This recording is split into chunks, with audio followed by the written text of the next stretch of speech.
What's going on, Swiper Gang? I'm Swiper Cam, and welcome to my channel. If you haven't hit the subscribe button, hit the subscribe button, hit the logo. We continuing to blow this community up. Hit the like button. Leave a comment in the comment section as we're talking about the video here today. So, I'm recording this video the day after the All-Star game. Team LeBron washed Team Durant, beat him 107-150. Damian Lillard with a game-winning half-court three-point shot. Damian Lillard, Steph Curry, Giannis Antetokounmpo, 16 of 16 shots, 35 points. Man, it really wasn't close the entire game. Team LeBron won all four quarters, and it was really just a frenzy, a scoring frenzy. Anyway, so we got something to talk about, y'all. Get comfortable. We got something to talk about because the NBA is very much behind on what's happening this year. The NBA is slow to recognize what's going on this year. The NBA community on Twitter, NBA community on Instagram, the NBA community at large, the fan base.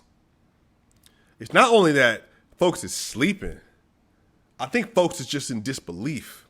I think it's so hard to be able to have to acknowledge something that you don't want to acknowledge.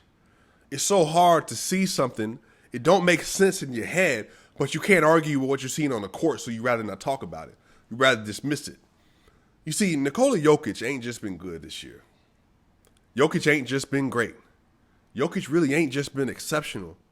Jokic is putting up an all-time season, and I haven't seen the NBA community be as hesitant to crown somebody an all-time great like they are with Jokic.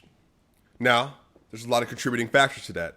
Nikola Jokic was the 41st overall pick in the 2014 NBA draft. You had people like Andrew Wiggins and Joel Embiid in that draft. All right. Jokic is also not American. He's from Europe, a.k.a. Serbia. He don't really speak English super well. He's not crazy marketable. Doesn't have a big ego. He plays center in the NBA, a position that for years people thought was outdated. Didn't really think it had any value. I mean, even last year for the first team All-NBA team, they put a forward, Anthony Davis, in the center spot just because they feel like they could.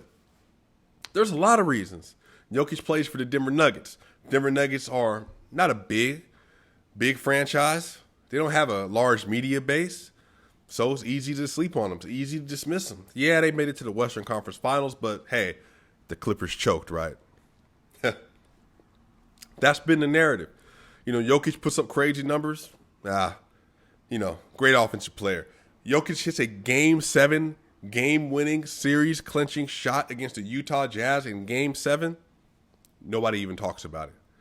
Jokic has 16 points, 22 rebounds, 13 assists, and a Game 7 defeat against the Los Angeles Clippers, the favorite to win the NBA Finals last year. Clippers choked. They choked. They didn't have what it took. Leonard was hurt. There was a rift in the team. Paul George comes up short in the playoffs. All these excuses. Montrezl Harrell was playing too much. All these excuses. But the facts are consistently that Jokic is doing things that we really ain't seen since Larry Bird, y'all. And that's hard for people to reconcile.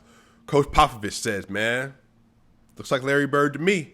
The NBA community is like, what? Coach Pop, how could you say something like that? Jokic, Larry Bird? No way. And then you get the Celtics broadcast this year. Jokic puts up a cool 43 points in a loss where nobody else scores more than like 14 points in the game. The Celtics broadcast like, man, I don't know, y'all. That looks like Larry Bird to me. NBA community still like, but the Nuggets are like the 8th, 7th, and 6th seed, not understanding the fact that Jokic has missed all four starters for at least 3 games this season. He's missing Gary Harris, Paul Millsap, JaMychal Green right now. He just got PJ Dozier back. If Jokic was that dude, they would be better. It's like, all right, well, Michael Porter Jr. was out for 10 games because of COVID. That's what you do. But LeBron James, Anthony Davis have been out. They ain't been looking too hot. Yeah, but LeBron's 36, and then you get all these arguments. But here, y'all, let's just clear the deck. Right now, Nikola Jokic is averaging 27.1 points per game, 8.6 assists per game, 11 rebounds per game. Right. He's shooting 88% from the free throw line. He has an effective field goal percentage of 61%. He's shooting 60.5% from two-pointers this year. He's shooting 41.8% from three-pointer this year. And he's shooting overall 56% from the field on 27.1 points per game. We have never seen a player do 27, 11, and 8.6 on 56% shooting from the field and 41.8% from the three-point line and 88% from the free throw line. We've never seen that through 36 games. And Jokic is doing it. We've never seen it before. Look it up. You've never seen those numbers put together like that before. Oh, well, that's raw stats, Cam. That's raw stats. What do the advanced stats say? That's how you know if a player is great or not. Well, you know what? Let's have a look, shall we? Let's have a look. So right now, Jokic, PER, player efficiency rating. Player efficiency rating is a great stat, a great metric to tell who the best player is in the NBA currently. Jokic with a 31.5 player efficiency rating score right now leads the NBA. All right, what about this? Box plus minus. Great metric. If you go to Basketball Reference right now, Basketball Reference will tell you, you know what? If you want to know if a player is great, if you're at an 8, that's an MVP All-NBA season. Like, you got to think like, man, that's like folks that are contending for MVPs. If you get a score of 10.0 and above, man, you thinking like peak LeBron. You thinking peak Michael Jordan. Nikola Jokic this season has an 11.6 box plus minus score. He had, as of before last game, a 12.1 score. Y'all, that's outrageous. This would put him on track to have a top 15 all-time season. Okay? Not only that. VORP, value over replacement player. Nikola Jokic has a VORP score of 4.4, which is miles above the next closest player. Win shares, 8.3 win shares, miles above the next closest player. Offensive win shares. He has a score of 6.5, leads the NBA. Offensive plus minus. Offensive box plus minus, 9.1, leads the NBA. He's top five in defensive box plus minus with a score of 2.5. Y'all, he's top 10 in defensive win shares with a score of 1.9. So here's the thing.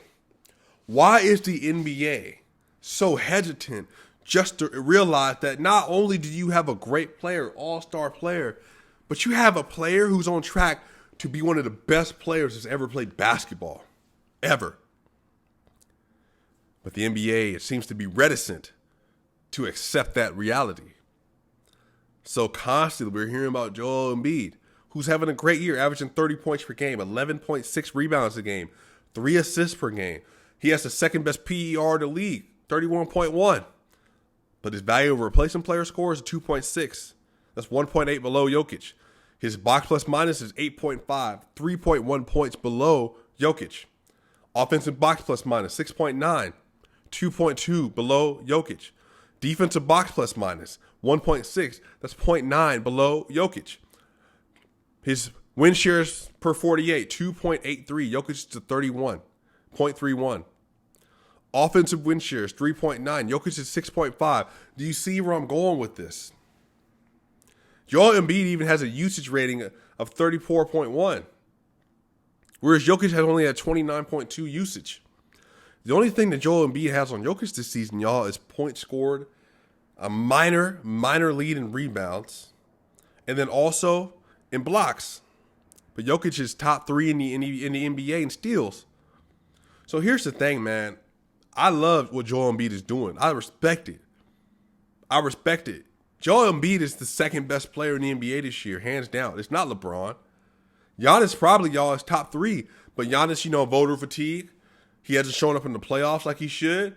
I think the best 3 players in the league right now might be Nikola Jokic, Joel Embiid, Giannis Antetokounmpo, James Harden's in there right now. Obviously LeBron James, but James Harden's right there. Steph Curry. There's a lot of players that are vying for the spot, y'all. But if we're putting all the numbers together, it's Jokic, and it ain't close. But I've never seen the NBA so hesitant to anoint a player an all-time great. I've never seen the NBA, because again, everybody keep pointing to the Denver Nuggets record, but I'm like, y'all, they 21-15. They've been having injuries all year. What would you think would happen if the 76ers were missing Ben Simmons? They were missing Tobias Harris. They were missing, just name it. They're missing their main starters for large portions of the seasons. What would happen? The Nuggets started off 1-4 this year because they're integrating 7 new players. They lost Jeremy Grant. They lost Mason Plumlee, Torrey Craig. They had to relearn defense. But I'm saying, are records through 36 games really indicative of what a player is not doing? When you telling me that value of a replacement player 4.4, he's responsible for 8.3 wins. So without him, Nuggets got 13 wins on the season, basically. So that's what I'm trying to understand. What's the criteria? Because if his personal dominance is Jokic, it's his impact on the game is Jokic. Influence on teammates is Jokic. Influence on winning is Jokic. He's playing defense.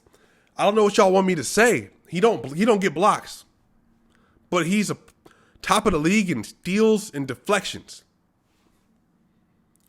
But again, people keep saying that he's not playing defense. People keep saying he's not doing what he needs to do. But I'm asking the question, based on the numbers, what else does he need to do? The Denver Nuggets are tied for basically right behind 5th place, a half game out of 5th in the Western Conference, despite all the injuries, despite starting 1-4. So what happens? The Nuggets have like the 29th easiest schedule in the second half of the season after having one of the hardest schedules in the first half of the season. The Nuggets are 4th, I believe, in net rating in the NBA. What y'all think's going to happen? I think the Nuggets can finish as a 4th, top 3 seed. It's not going to take much. So what happens, NBA?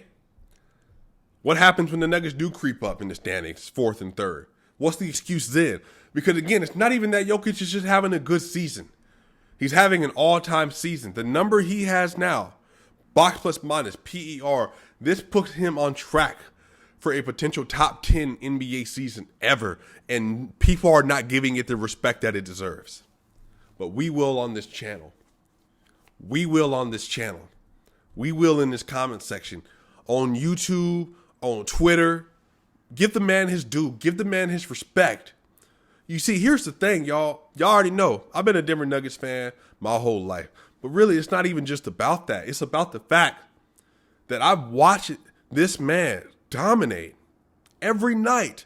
He's had 2 bad games this year against the Hawks in Atlanta and against the Lakers in LA. And every other game has been good to great to exceptional. Every game. But he gets penalized. The dude on a bad night is shooting 50% from the field, penalized. Last game of the first half, 20, 12, and 8. On a bad night, quote unquote. So the NBA has some questions to answer, man, because what they gonna say? They're a half game out of 5th. They're 2 games out of 4th, and they're only 2.5 games out of 3rd. So what happens then? Say the Nuggets go on a run where they're 18-20. 18-20 games. They win 18, and they're 18-2 over the next 20 games. What happens then? What's the excuse? Jokic is not just having a good season. He's not just having a great season. He's having an all-time great season. He should be the MVP favorite. ESPN, Fox Sports, everybody. Again, this ain't no knock on no other player. People are balling. Give them the respect. But just look at the numbers, put them together. Just take off the filter. If Jokic, his name wasn't on there, if LeBron James was over 27, 11, and 8.6 MVP, no doubt, that'd be the MVP. So, we gonna be here. We gonna be here. We got more videos coming up this week. Dead week, the All-Star game just happened. We have at least 2 more videos coming out before the next game on Friday. Let me know what your thoughts are in the comments section. Let me know what you think. Hit the share button, hit the subscribe button, swipe a cam, swipe a gang. I will see y'all again. We out.